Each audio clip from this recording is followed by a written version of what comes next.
O que você acha de um emprego que paga para você dormir R$ 10.000 por mês para você dormir? O emprego dos sonhos. Na realidade, é uma fábrica de colchões e que paga para você testar os colchões dela. Ela chamou isso de um emprego dos sonhos. Na vida real, nem sempre é tão simples assim a gente conseguir um emprego dos sonhos ou ganhar dinheiro dormindo. Mas, Marcelo, como é que a gente conquista, se não o emprego dos sonhos, um emprego ideal para a gente?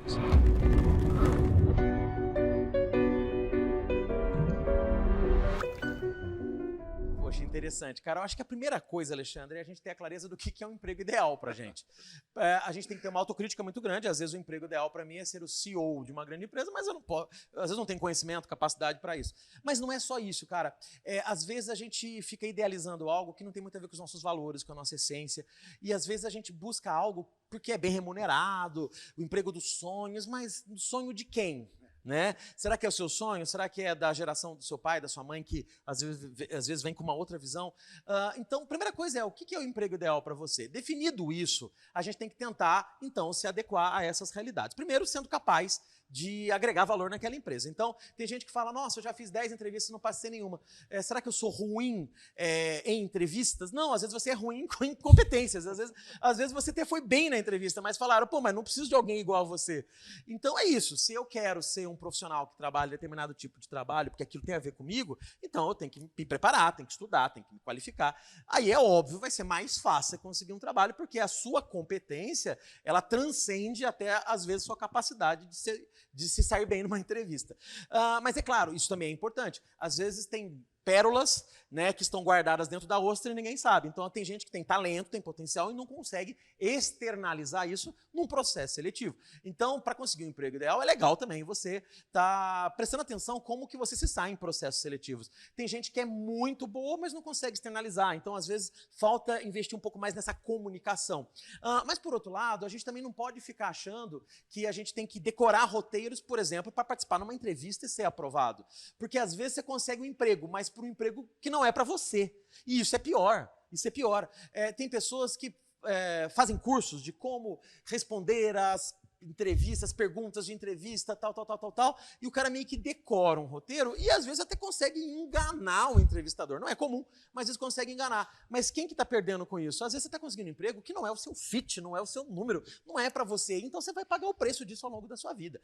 Então eu acredito, cara, que o emprego ideal é aquele que tem a ver com você, que você tem competência para ele, se preparou para ele, mas claro, fez um bom currículo, fez um bom perfil no LinkedIn, porque as pessoas vão muito hoje no LinkedIn, né? Quando você está procurando um candidato, a primeira fonte de pesquisa, segundo alguns estudos mais recentes, é no LinkedIn. As empresas olham no LinkedIn. Então, se você tem um LinkedIn desatualizado, ou está atualizado, mas você não participa, você não comenta, você não curte, você vai ficando menos interessante. Então, saber responder a boas perguntas na entrevista, saber se comportar num processo seletivo, isso é muito importante.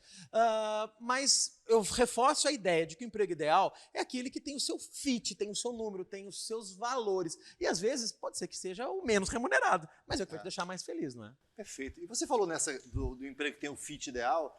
Eu vejo muito uma demanda das novas gerações de vou fazer apenas aquilo que eu amo, né? O que é um bom começo, se você pudesse dar o luxo de trabalhar naquilo que você ama, porque se você ama aquilo, você vai se dedicar mais, você não vai se importar de ficar longas horas naquilo, provavelmente você vai aprender mais, com mais disposição, mais prazer. Agora, muitas vezes, na ingenuidade da inexperiência, se acha que por escolher fazer o que você ama, você não vai fazer o que você não gosta. E não é verdade. Eu amo jogar futebol. Beleza, vai fazer muito abdominal, vai entrar em piscina de gelo depois do jogo, vai ouvir preleção. Não é só isso, né? Então, assim, acho que primeiro existe um pouco ilusão de que o emprego ideal é só um mar de rosas, não é sempre assim. Agora, eu acho que se você quer ser buscado no mercado de trabalho, se você quer ser um ativo valorizado pelos empregadores, existe um conjunto, né, de valores ou de atributos que normalmente são valorizados pelas empresas. Tem o pilar, por exemplo, do conhecimento da educação. É a faculdade que você fez, os cursos que você fez, os cursos não obrigatórios que você voluntariamente foi lá fazer. Estão se valorizando muito também a multidisciplinaridade. Tipo assim, você é de engenharia. Beleza, então você é bom em engenharia. Mas será que você tem algum conhecimento transversal? Sim. Seja um pouco de ética, de filosofia, de gestão de pessoas, ou seja, você tem outras áreas para complementar? Porque o futuro vai ser assim, né? Matérias transdisciplinares, né? Tem também o pilar da atitude, que é o seu comportamento. Como é que você é com os companheiros? Como é que você é? Você é ético, você se comunica, se relaciona bem, resolve problemas, é proativo. Então, esse pilar da habilidade, da atitude, é importante também. Tem o pilar, você falou muito bem também, o pilar da visibilidade. Né? A pessoa tem que ter visibilidade. Onde seu trabalho está demonstrado? Né? Tem algum lugar que você mostra o seu trabalho, tem seu portfólio, você tem um canal onde você mostra as coisas, sua rede social tá bacaninha ou tá só zoeira? Vão ver você na rede social. Aí chega lá, é só zoeira, a empresa fala, ixi, né? Você está sendo observado por todos os lados. Então, você tem uma página no LinkedIn, você divulga seu trabalho, e acho que vai ter também um pilar, que é uma mistura de criatividade com empreendedorismo. Eu acho que o emprego como a gente conhecia no passado vai ter cada vez menos no futuro, esse emprego ideal, enfim, né? E acho que o empregador que as empresas tinham no passado vai ter cada vez menos também. Então, provavelmente a gente caminha por um outro jeito de fazer esse match entre empresa e colaborador. Então, é possível que tanto empresa quanto colaboradores tenham que ter a flexibilidade de inventar novos formatos. Quem sabe, ao invés de ter um emprego ideal, você vai ter projetos ideais que você vai vender para as empresas. Perfeito, perfeito. Tem um amigo uma vez que ele participou de um processo seletivo, e na dinâmica de grupo, ele reconheceu que ele não se saiu bem.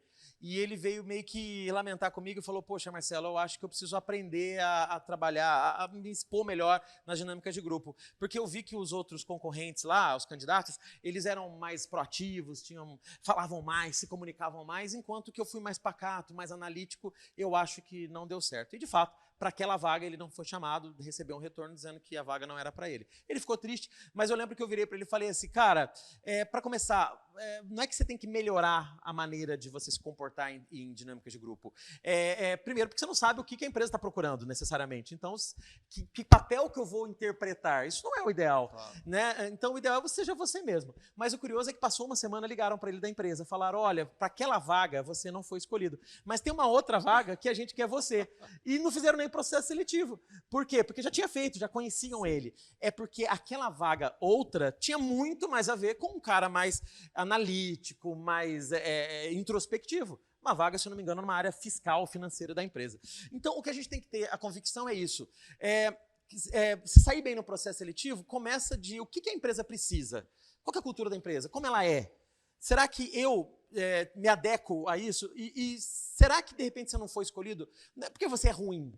Porque, de repente, não era o que a empresa estava procurando. Mas vale essa análise crítica. Será que eu também estou deixando de demonstrar alguma virtude, algum valor, alguma habilidade? Então, se você conseguir ter essa visibilidade de expor exatamente as suas qualidades, desde que sejam íntegras, honestas e verdadeiras, você tem muito mais chance.